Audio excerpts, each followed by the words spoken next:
pricey, but how pricey are they if you're just going to somebody else's? Yeah, well, this is happening to a friend of mine. She's finding that just being invited to a wedding is going to cost her a fortune. And this survey that's just been done actually backs her up, because it says that the average spent by wedding guests is £700. Guests, for instance, have to pay sometimes to stay somewhere, so at least £100 on hotels, nearly £90 on travelling to the event, and that's if it's in this country, as well as, of course, of coughing up something like £100 on a gift. Well, let's speak to someone who knows. Vanessa Harness, she's the owner and planning director of Harness & Co, a luxury wedding planner. Good to see you this morning. Look, it's all well and good if people do want to spend a fortune on their own wedding. Up to them, it's their choice. But if it gets pricey for guests, that's a different matter, isn't it? It is, and I think couples are very conscious these days that with the cost of living crisis that we're going into or experiencing as well, that they are trying to make it easier for guests to attend their weddings, particularly if you're of a certain age where you have a lot of weddings, you're in your late 20s, early 30s, and all your friends are getting married. Everyone is very conscious of the cost, not only to host a wedding, but for their guests to attend.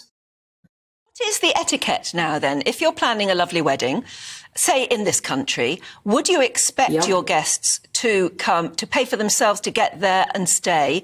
Or is the etiquette that actually you should cough up, you should pay for them?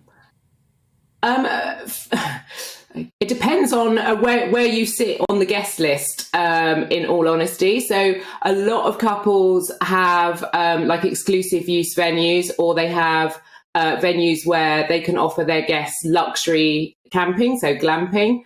And if you're family, you tend to be on that reservation list first, and then it will come down. It will come down to where you sit on that list as to whether you have accommodation provided for you, or if you need to go and source a local hotel or Airbnb. And we have some guests that camp as well, just to cut down the costs.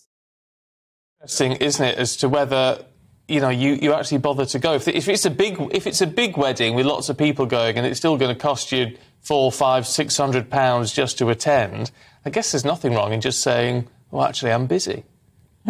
Shame, though. No, absolutely. And I think these days couples are very aware of how much it costs their guests to attend weddings, and there isn't an expectation that they will buy a lavish gift or they will have a new outfit, especially in the days of fast fashion, which is frowned on. Guests are recycling outfits, they're changing accessories, they're doing the whole, well, actually, does it matter if I wear the same outfit?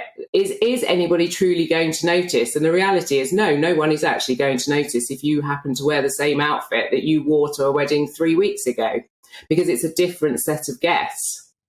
But as you said, it's very hard on some particularly young people of a certain age where there are lots and lots and lots of weddings going on. You sort of dread the silver envelope coming through the door, wouldn't you, almost? Yeah, you would. 'Cause you've got to pick and choose. You've got to prioritise amongst your friends. Thanks very much indeed for covering that for us. Thank you. There's a big